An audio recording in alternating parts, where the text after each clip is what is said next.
Yes, bana, kama ilivyo kawaida mtazamaji wa Biomedia, habari za burudani, michezo, habari za udaku, habari za kijamii unazipata kupitia official Rose D, na niko vyema ile kukuhabarisha yale mengi ya kihabari ambayo yameweza kumeki headline katika mitandao ya kijamii. Tuko na habari kutoka kwa msemaji Ali Kamwe wa Dar es Salaam Young Africans. Yeye amezungumza kufuatia dabi ya siku ya jana Simba pamoja na Yanga. Goli la offside ya limezua gumzo mtandaoni.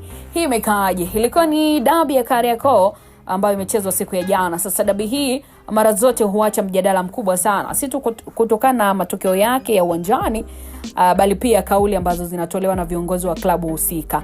Sasa baada ya mchezo wa hivi karibuni, msemaji wa Yanga Sports Club Ali Kamwe aliweza kutoa kauli iliyozua gumzo kubwa miongoni mwa mashabiki na wadau wa soka. Maneno yake yalihusu matukio ya ndani na nje ya uwanja, akieleza kwa kina namna nguvu kubwa ambavyo imetumika na mazingira yaliyohusishwa vurugu na vitendo visivyo vya kawaida. Ali Kamwe pia alieleza kuwa kulikuwa na hali ya utata kuanzia waamuzi, akitaja tukio la offside na mchezaji kushika mpira bila kuchukuliwa hatua. Lakini pia alikumbusha kwamba kulikuwa na mchezaji ambaye alipaswa kufungiwa kutokana na kosa la kumpiga kiwiko mpinzani, lakini hakuchukuliwa hatua stahiki. Kauli hii pia imezua mjadala mkali kwa sababu mashabiki wa Yanga wanaona ni ushindani wa upendeleo na udhaifu wa waamuzi katika mechi kubwa. Na zaidi ya hayo, Ali Kamwe alizungumzia vitisho vilivyotolewa kwa waamuzi, vurugu zilizofanywa na baadhi ya watu kabla ya mechi, na hata madai ya ushirikina pia uwanjani.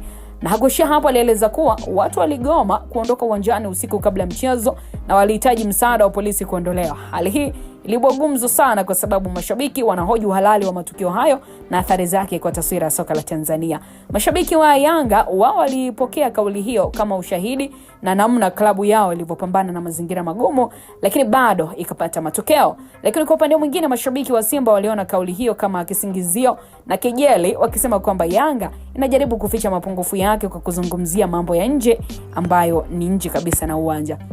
Lakini kwa upande wa kiufundi, kauli ya Kamwe imeonyesha namna ambavyo msemaji wa klabu anavyoweza kuathiri mjadala wa soka, na maneno yake pia yameongeza joto la dabi ya Kariakoo, yakionyesha kwamba ushindani wa Simba na Yanga hauishi uwanjani pekee yake, bali unaendelea hata baada ya mpira kumalizika. So kwa ujumla, kauli ya msemaji wa Yanga yenyewe inaendelea kuzua gumzo kubwa sana na kuimarisha mjadala wa mashabiki kuhusu hadhi ya dabi na taswira ya soka la Tanzania.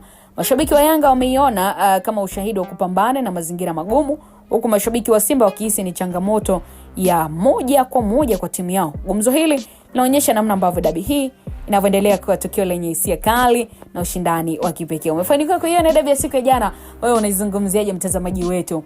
Endelea kuandika maoni yako moja kwa moja, tuweze kuangazia kwa wakati mwingine. Mimi ni official Rose D, na uwe na wakati mwema. Bye bye.